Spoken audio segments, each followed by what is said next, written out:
오늘 우리에게 주신 하나님의 말씀은 마태복음 5장 1절에서 12절입니다.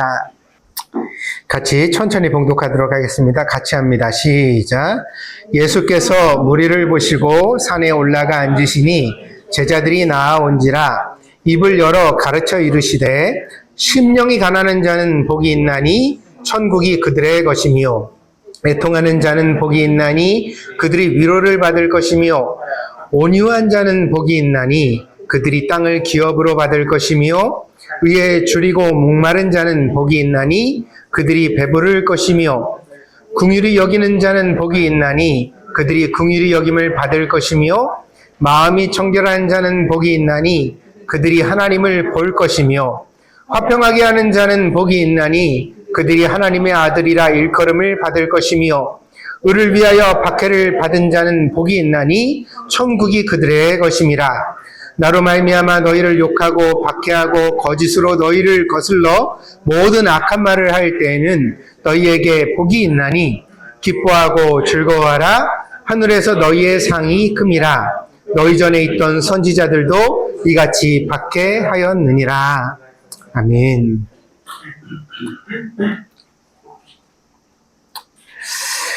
행복이라는 것이 무엇일까요? 서양의 어원을 찾아가면 행복, 해피니스는 해프닝이라는 말에서 왔다고 합니다. 그러니까 우리가 행복을 언제 느끼냐 그러면 뭔가 선하고 좋은 일이 생겨났을 때 우리가 행복을 느끼게 된다는 거죠. 그래서 사람들은 행복을 고대하기 때문에 자기의 행복한 일이 많이 일어나기를 또한 기대를 합니다. 그러나 늘 드리는 말씀입니다만 좋은 일만 일어나는 인생은 세상에 없습니다. 오히려 힘들거나 나쁜 일이 더 많이 일어나는 것이 우리가 살아가는 현실입니다. 그렇기 때문에 대부분의 사람들이 불행을 느끼고 호소하게 되는 것 같습니다. 좋은 일만 좀 일어나면 좋겠는데 바라는 대로 안 된다는 거죠. 그러나 여기 이제 마태복음 5장에서 예수님이 복이 있다 그럴 때 말씀하신 이 복은 좀 다릅니다. 성경의 원문에는 이 복을 마카리오스라고 쓰고 있는데요. 이 마카리오스라는 복은 원래 사람의 복이 아닙니다. 이것은 헬라의 문헌 속에서 신들이 가지는 평안함과 기쁨의 실체를 말합니다. 그러니까 이게 어떤 거냐면 사람들은 조건에 따라 행복해지기도 하고 불행해지기도 하잖아요. 근데 여기 마카리오스라는 이 복은 어떤 거냐면 조건과 환경과 상관없이 원래 행복한 거예요. 누구도 그걸 뺏을 수도 없고 그것을 갖다가 이렇게 흔들 수도 없는 그런 행복을 말하는 겁니다. 근데 놀라운 것은 예수님이 설교를 하셨고 그 설교를 마태가 이제 헬라로 옮겨오면서 이 말을 예수님 말씀하시는 이 축복을 마카리오스라는 신들의 축복으로 가져왔다는 거죠. 그렇기 때문에 마태복음 5장의 팔복이 비로소 가능합니다. 왜냐하면 여러분 오늘 본문에 언급되어져 있는 조건들을 한번 보세요. 가난, 행복해요? 아니죠. 애통, 우는 거예요. 그 통곡을 하는 거죠. 행복해요? 아니요. 온유. 근데 온유는 좀 헷갈리지만 그 다음 와요. 의에 줄이고 목마름. 줄이고 목마름이라는 것도 굉장히 진짜 목숨을 건 배고픔, 목마름을 말해요. 여기 주보의 다음 장으로 넘어가 보시면 이 팔복을 원어로 제가 다 달아놨습니다. 그래서 나옵니다. 긍휼이라는 것, 그 다음에 청결, 화평 뭐 이런 것들이 있죠. 이런 조건들이 어떤 거는 되게 좋아 보이기도 하지만 어떤 것은 어때요? 이런 상태에서 어떻게 행복할까 이렇게 느껴지는 거거든요. 오히려 우리가 가난하고 애통하고 줄이고 목마르다면 오히려 불행하다고 생각할 것입니다. 그래서 마태복음 5장의 한국어식 어법은 이 성경 본문과 어울리지 않아요. 왜냐하면 이렇게 말씀하세요. 심령이 가난한 자는 복이 있나니 이랬잖아요. 무슨 가난한데 복이 있다 이러니까 이게 도치돼 어울리지 않는 거예요. 왜 가난과 복은 어울리지 않는다는 얘기 때문에. 애통과 복도 마찬가지죠. 근데 헬라어 성경 원문에는 도치되어져 있습니다. 복이 있도다 가난한 자들이요 이렇게. 뭐냐 여기서 복이 있다는 뭐예요? 하나님이 주시는 하나님의 평강, 하나님의 기쁨, 하나님의 행복이 있는 자들이요. 그러면 그 다음에 가난할지라도 이렇게 됩니다. 그러니까 복 있는 자에게는 가난도 상관이 없다. 이미 행복하기 때문에 가난까지도 수용되고 극복되며 새롭게 해석될 수 있다고 말씀하는 것입니다. 팔복은 8가지 종류의 복이 아닙니다. 그러니까 심령이 가난한 자, 애통하는 자, 온유한 자를 각각 따로 이해해서 그럼 나는 이 8가지 종류의 사람 중에 누구에 들어가서 복을 얻을 것인가 이렇게 생각하면 안 된다는 것입니다. 본문의 가난은 상대적 빈곤이 아니라 절대적 빈곤을 말합니다. 지금은 사회보장제도라는 것이 있어서 사회가 이 절대적 빈곤에 처한 사람들을 보호하고 도와주려고 합니다만 고대에는 그런 것이 없었습니다. 그때는 2가지 선택밖에 없다는 거예요. 하나는 뭐예요? 계속 굶다가 굶어 죽는 것. 2번째는 그걸 못하겠다 그러면 자기를 파는 거예요. 노예로. 주인을 찾아서.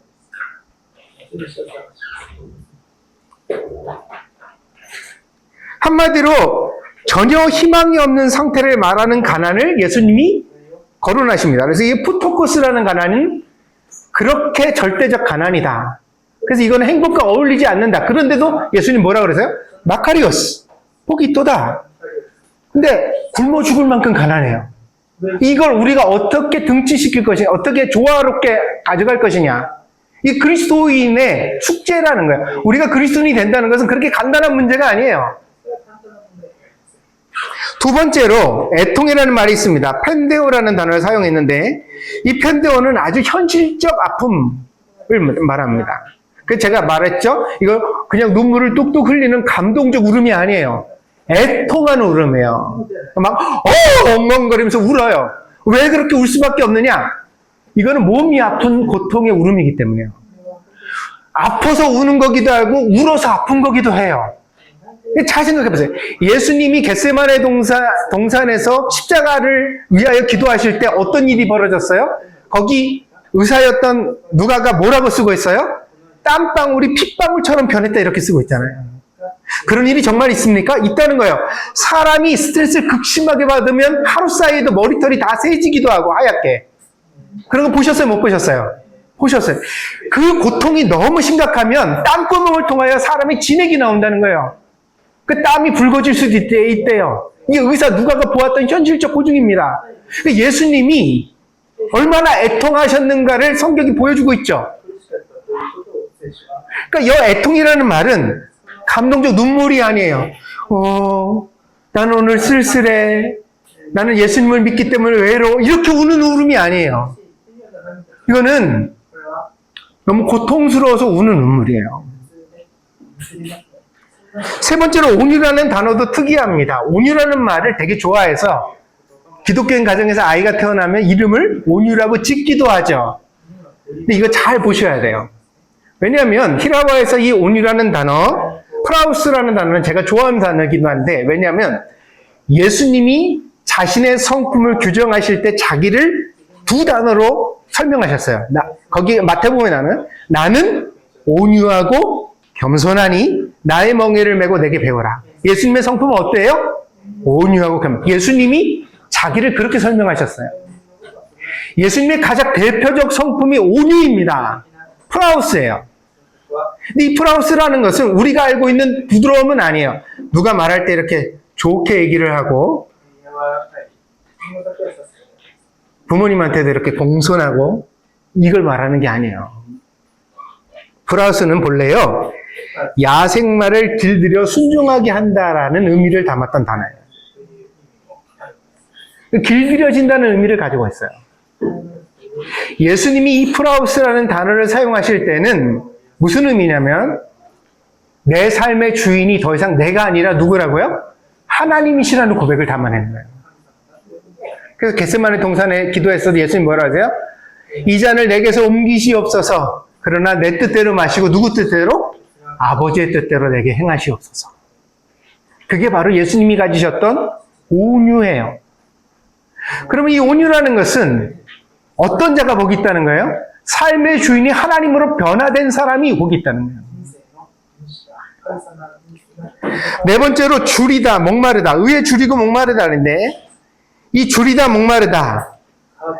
페이나오와 딥사오라는 이 단어는 간단한 식욕을 말하는 것이 아니라 사막에서 음식과 물을 찾듯이 그 생존을 위하여 간절하게 찾는 음식과 물을 말합니다. 다시 말하면 그게 없으면 죽을 것 같은 거예요.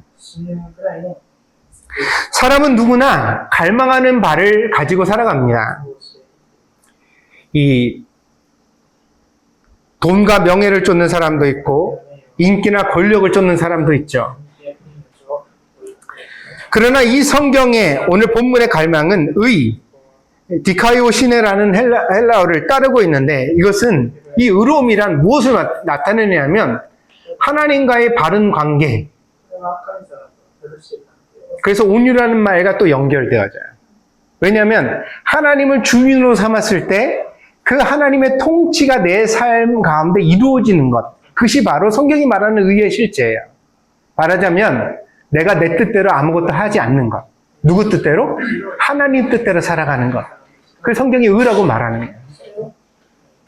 근데 내가 그렇게 하나님 뜻에 순종하고 싶습니다. 하나님 뜻대로 살고 싶습니다. 라는 이 바람을 그냥 간단하게 가지는 게 아니라 그러면 좋고 안 되면 할 수 없지. 그래. 하나님 뜻대로 살면 참 좋지만 사람이 그럴 수만은 있나?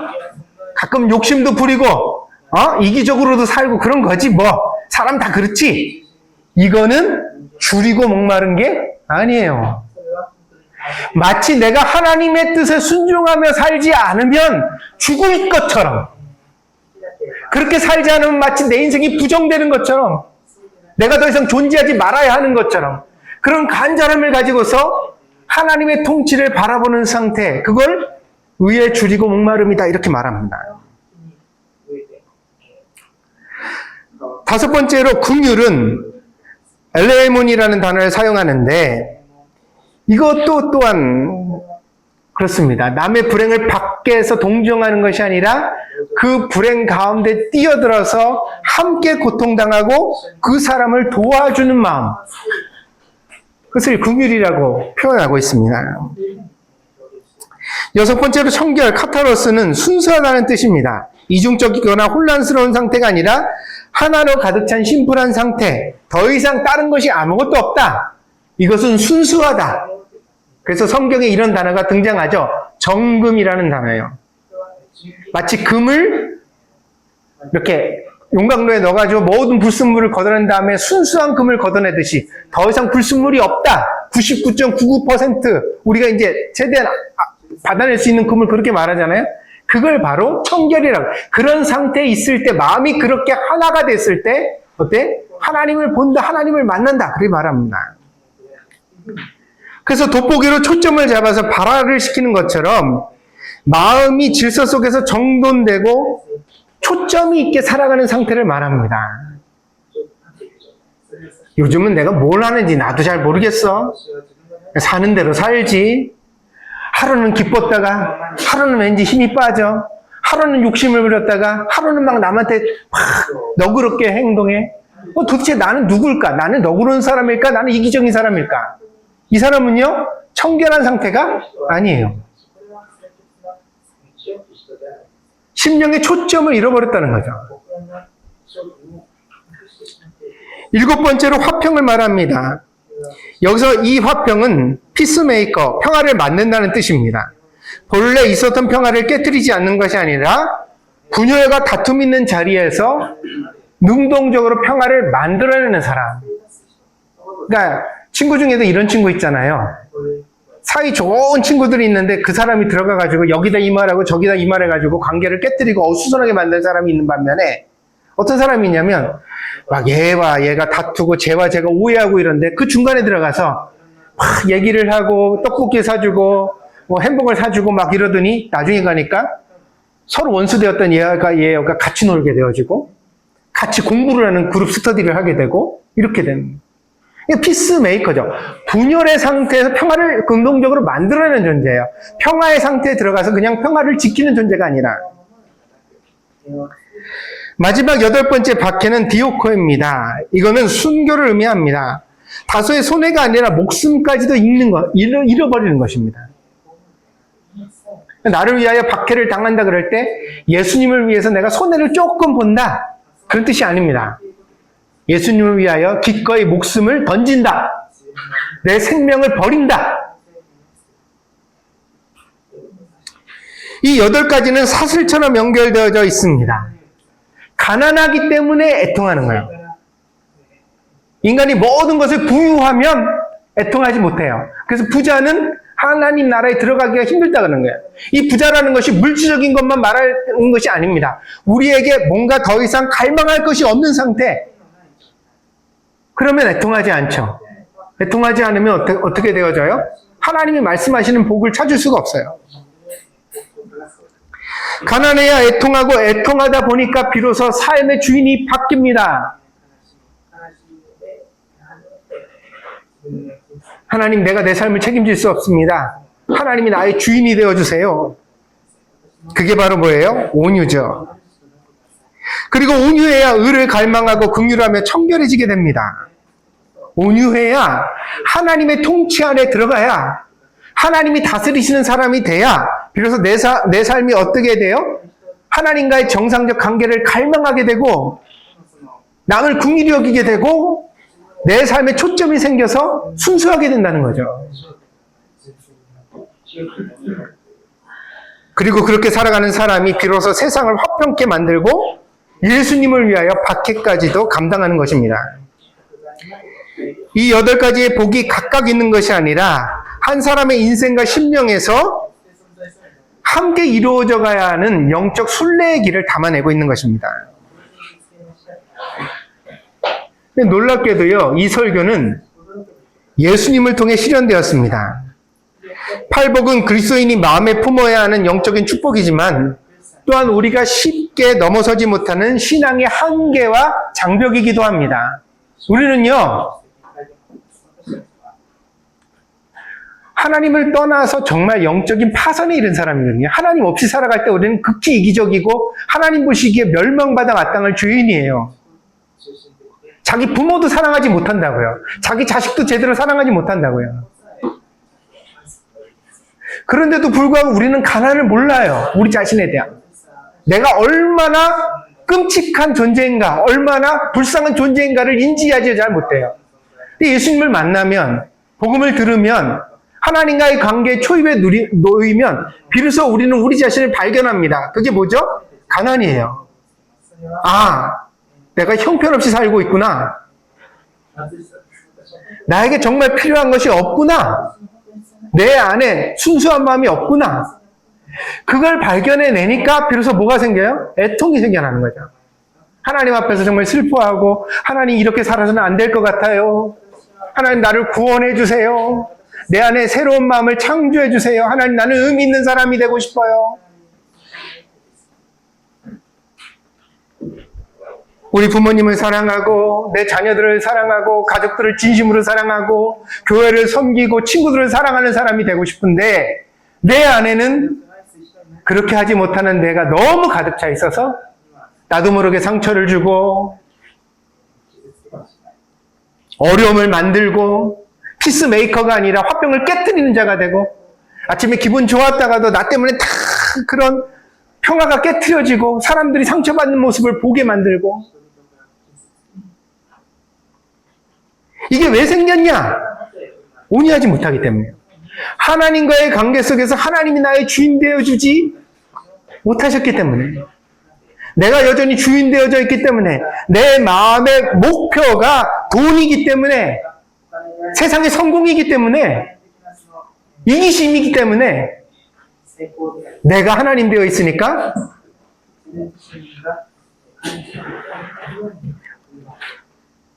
하나님의 복을 누리지 못한다는 겁니다.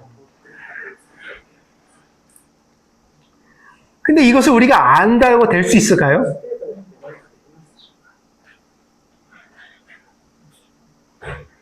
이 팔복에 감탄하더라도 이 팔복을 내 것으로 삼는 일은 다른 일입니다.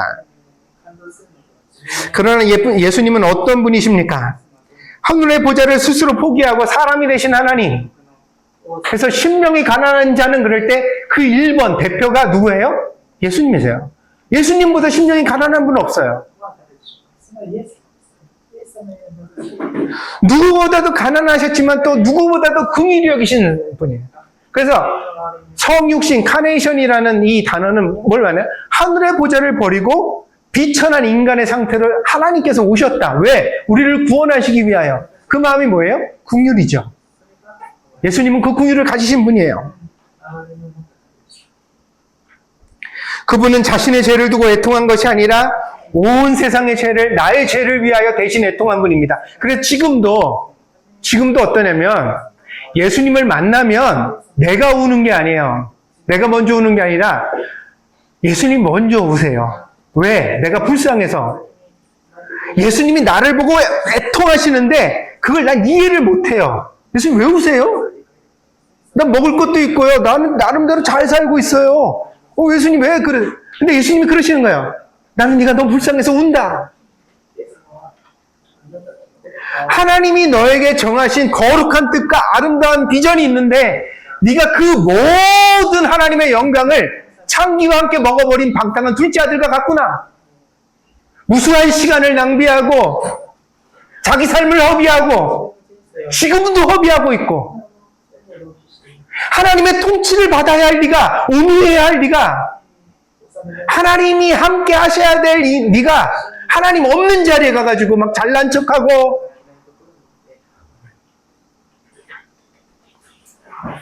그러면서 가끔 일주일에 한 번씩 교회 나와서 나 교회 다녀요. 예수님 믿어요. 그러면 다 되는 줄 알고.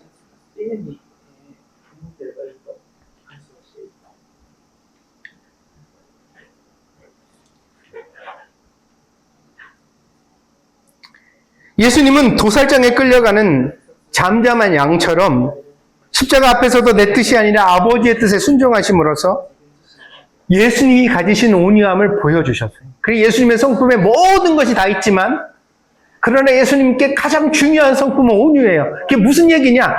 예수님의 삶의 질서에서 최우선적인 퍼스트 룰은 하나님이 나의 하나님 되심이라는 거예요. 하나님의 뜻에 내가 순종하는 것이 내 삶의 가장 중요한 덕목이다. 덕성이다. 예수님은 그렇게 말씀하시죠. 결국 예수님은 십자가로 세상의 화평을 주셨습니다. 결국 예수님의 팔복은 우리들에게 배워라라고 말씀하시는 설교가 아니라 예수님이 앞으로 살아오셨고 어떻게 사실까를 스스로 말하는 설교였어요. 이 설교는 모든 설교자를 부끄럽게 할 뿐 아니라 우리를 가슴 뛰게 해요. 말로 하는 설교가 아니거든요. 예수님 삶이 팔복이었어요.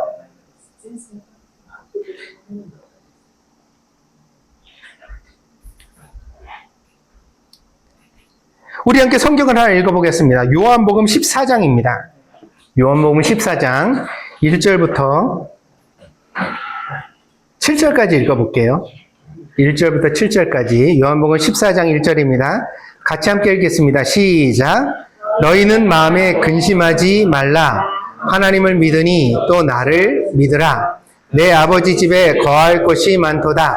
그렇지 않으면 너희에게 일렀으리라. 내가 너희를 위하여 거처를 예비하러 가노니 가서 너희를 위하여 거처를 예비하면 내가 다시 와서 너희를 내게로 영접하여 나 있는 곳에 너희도 있게 하리라. 내가 어디로 가는지 그 길을 너희가 아느니라. 도마가 이르되 주여 주께서 어디로 가시는지 우리가 알지 못하거늘 그 길을 어찌 알겠사옵나이까.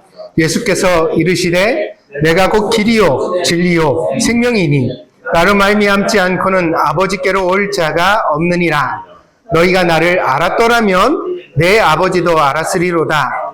이제부터는 너희가 그를 알았고 또 보았느니라. 본문에서 예수님이 말씀하시는 길은 하늘의 천국으로 가는 길을 말함과 동시에 마땅히 우리가 살아가야 하는 인생의 모든 길을 포함하고 있습니다. 그래서 이 길을 죽어서 천국 가는 길이라 이렇게 이해하면 안 되고요. 예수님이 이후로 보여주셨다고 그랬잖아요. 예수님 보여주신 것이 승천하는 장면만은 아니잖아요. 내가 지금부터 살아가는 모든 삶을 너희와 함께 공유하겠다. 내가 보여줄 거야. 그 길을 너희가 쫓아가면 돼. 그러면 장차 천국에도 이를 거야. 그런데 그 삶 가운데서도 하나님의 뜻이 이루어질 거야.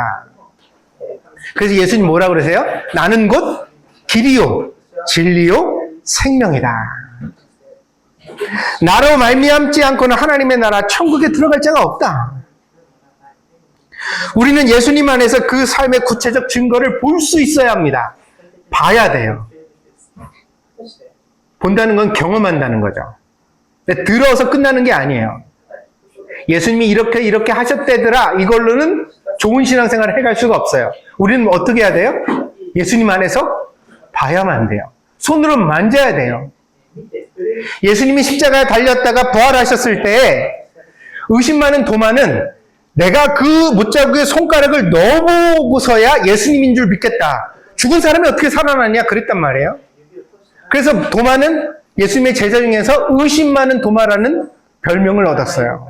근데 이 의심 많은 도마라는 이 별명이 반드시 나쁜 건 아니에요. 왜냐하면 듣기만 해서는 우리에게 확신이 없는 것이 사람이기 때문에. 차라리 의심하는 것보다는 뭐가 나아요? 그 못자국에다 손가락을 넣어보고 그 다음에 어떻게 하는 게 나아요? 믿는 게 낫죠. 하나님을 믿으려면 경험해야 합니다. 믿음을 경험해야 합니다. 내 삶에 예수님이 오셔서 예수님이 말씀하시는 바가 나에게 어떻게 보여지고 들려지고 깨달아지고 만져져야 합니다.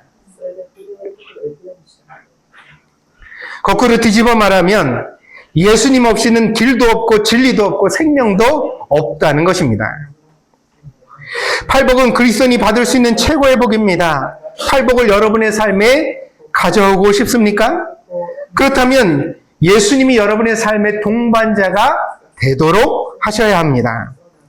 그분과 동행하며 배울 때야 비로소 우리는 팔복을 하나씩 실현하며 만날 수 있을 것이기 때문입니다. 예수님이 없는 신앙생활은 힘들고 막막하고 후회스럽습니다. 왜냐하면 마치 인생처럼 가끔 좋은 날도 있지만 대부분의 날들은 너무 힘이 드니까요. 그러나 예수님이 함께 하시는 신앙생활은 기쁘고 평화로울 것입니다. 마카리오스, 누구도 흔들 수 없는 축복, 기쁨, 그 행복이 우리의 삶에 나타날 것입니다. 어떨지라도, 가난할지라도, 애통할지라도, 줄이고 목마를지라도 그것으로 인하여 흔들리지 않는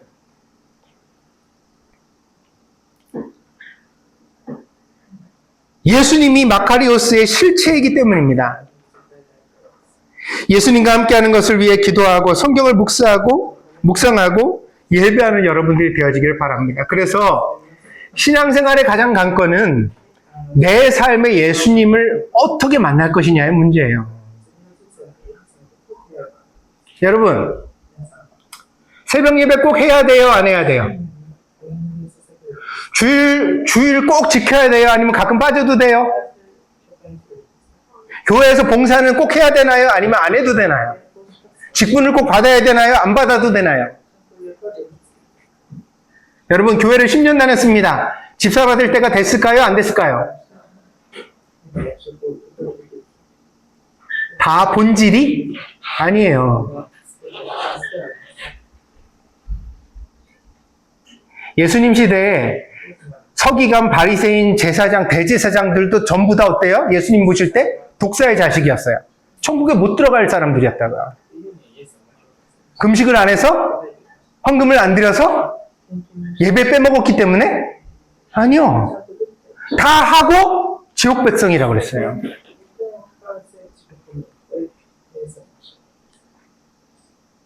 사람들이 나를 그리스도인이라고 부릅니다. 좋죠? 그걸 충분해요?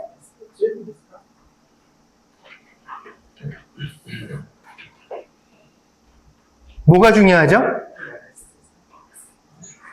내가 오늘 예수님과 같이 동행하고 있는가?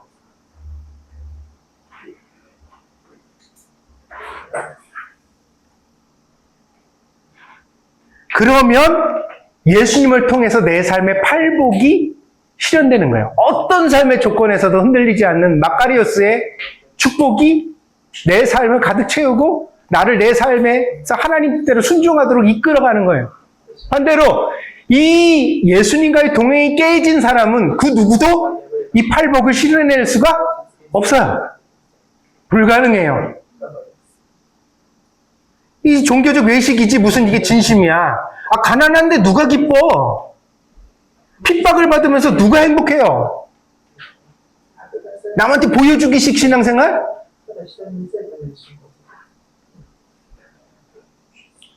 그래서 오늘 우리가 교회에 나와서 오늘 예배를 드리잖아요. 뭐에 집중해야 돼요? 나는 오늘 예수님과 동행하고 있는가? 설교가 들리기를 바랍니다. 성경을 묵상할 때 깨달아지기를 바랍니다. 기도할 때 예수님의 음성이 들려지기를 바랍니다. 길을 걸을 때도 감동이 있기를 바랍니다. 일을 하면서도 예수님이 함께 계심의 그 임재를 느낄 수 있는 사람이 되길 바랍니다. 그러면 여러분의 삶에 어떤 시련과 문제가 있더라도 그것은 여러분을 넘어뜨리지 못합니다.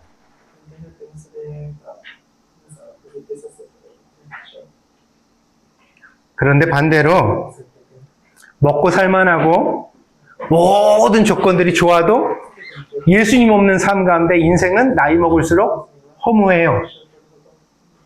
이게 뭐지? 내가 왜 살지? 이제 어디로 가지? 자식이 내 삶의 목표가 됐을 때, 직장 생활이 내 삶의 목표가 됐을 때, 돈을 버는 게 내 삶의 목표가 됐을 때, 그것을 조금씩 성취해가는 가정은 즐거울 수 있습니다. 그러나 여러분 인생을 책임지지는 못합니다. 언젠가는 실망을 줄 겁니다. 자식이 부모에게 실망을 주는 순간이 옵니다. 돈이 여러분을 실망시키는 순간이 옵니다. 여러분이 그렇게 중요하게 여겼던 직장에서 여러분을 필요로 하지 않는 때가 옵니다. 그때는 어쩌시렵니까?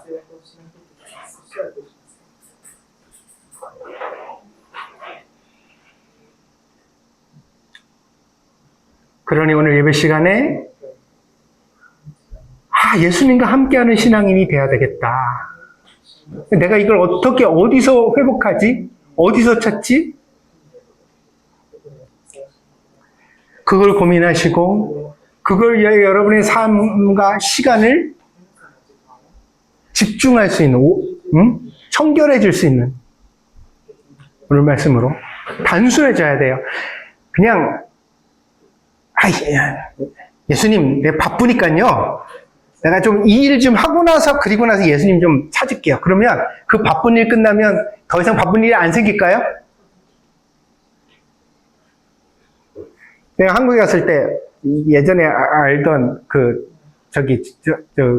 아는 사람이 있어가지고 연락을 해가지고 좀 보자 그랬더니 바쁘다는 거예요. 그러니까 목사님 다음 주까지 계시면 안 돼요? 요번 주에 해결하거나 다음 주에는 제가 시간을 낼 수 있을 것 같아요. 보면 그때 배우면 좋을 것 같은데 이래서 됐다 야 됐어. 다음 주에 나 일본 가야지. 무슨 소리야? 이번에 못 보고 다음에 봐야겠다. 그래서 제가 뒤끝이 있죠. 한마디를 남겼습니다. 야, 바쁜 일을 끝낸다고 바쁜 일이 끝나냐? 인생이 끝나지 바쁜 일은 안 끝난다. 그러니 중요한 일이 있으면 먼저 하고 살아. 그리고 연락을. 여러분, 뒤로 미루면 신앙생활은 반드시 못해요. 그러니까 오늘 내가 예수님을 만나야겠다. 예수님이랑 내 삶의 질서를 회복해야겠다. 내가 앞만 봐도 예수님이 1번이 아니야. 자꾸만 내 삶이 혼탁해져가지고 자꾸 이것저것 흔들려. 그러다 보니까 내 삶에 기쁨도 없고 평화도 없고 그리스도인인데 얼굴 표정이 어두워. 이거 어떡하지? 빨리 예수님과의 관계를 내가 다시 정립해야 되겠어. 그러면 무조건 다 덮어버리고 예수님과의 관계에 최우선적으로 시간을 투자하고 나를 던질 줄 알아야 돼요. 그 삶의 질서가 없으면 그리스도인은 평생 팔복을 못 누리고 살아요.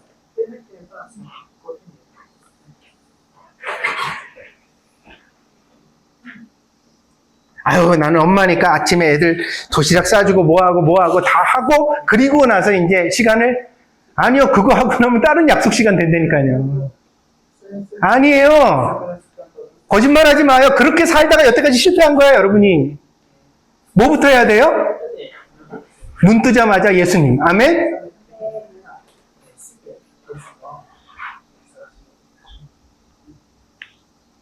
눈 뜨자마자 예수님,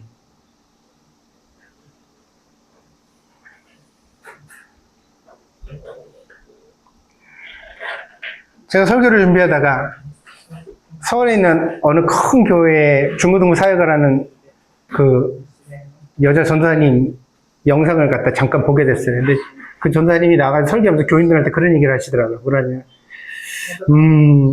제가 전도사 사역을, 중고등부 사역을 20년째 해오고 있는데, 이렇게 해오다 보니까 교회에서 매번 일어나는 똑같은 일이 있습니다. 그게 뭐냐면, 시험 때만 되면 잘 나오던 아이들이 자리를 안 나오고 빠지는 겁니다. 근데 이분이 그 다음 말을 참 귀하게 했어요. 뭐래요? 이렇게 한번 질서가 변하고 나면 그 아이들은 다시는 하나님 품으로 돌아오지 못합니다. 왜냐하면 공부가, 시험이 더 중요해졌기 때문입니다. 하나님 앞에 예배 드리는 것을 먼저 할 때 하나님이 그 아이의 인생에 동행해 주시고 그 아이의 인생을 지도해 주신다는 사실을 믿어야 하지 않을까요? 그렇다면 먼저 예배 드리는 것을 우리가 생각하고 결정해야 되지 않을까요? 이런 설교가 오늘날 성도들에게 부담이 된다는 것을 알고 있습니다.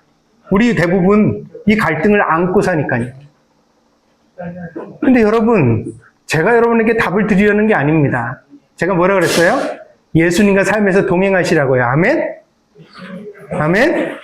기도하고 성경 묵상하면서 이런 질문들을 예수님과 나누세요. 그리고 예수님의 뜻에 순종하세요. 뭐가 되었든지 간에. 예수님이 길입니다. 목사가 아닙니다. 예수님이 진리입니다. 목사의 설교가 진리가 아닙니다. 여러분은 만인 제사장이라는 종교개혁의 기치를 알고 있습니다. 여러분 모두 하나님 앞에 제사장입니다. 예수님이 직접 만날 권리가 있고 직접 그 음성을 들을 수 있는 능력이 있습니다. 살아있는 예수님과의 관계를 가지라는 겁니다. 그리고 교회는 어떻게? 와서 봉사해 주십시오. 목사를 도와주십시오. 이 조그만 교회를 불편 없이 잘 돌아갈 수 있도록 이 같이 일하는 일꾼이 되어 주십시오. 왜 목사는 맨날 여러분들에게 다 서비스를 제공하는 사람이 돼야 되고, 여러분은 맨날 어린아이처럼 그거를 감동받고 은혜받고 위로받고,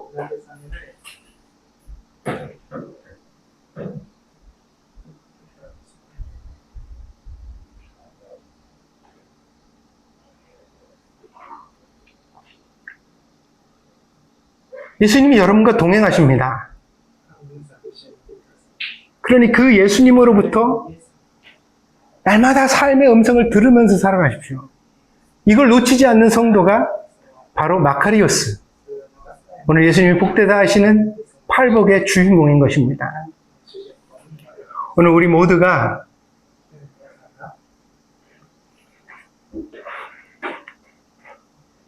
이 축복을 누려서 흔들리지 않는 성도가 되기를 바랍니다. 기도하겠습니다.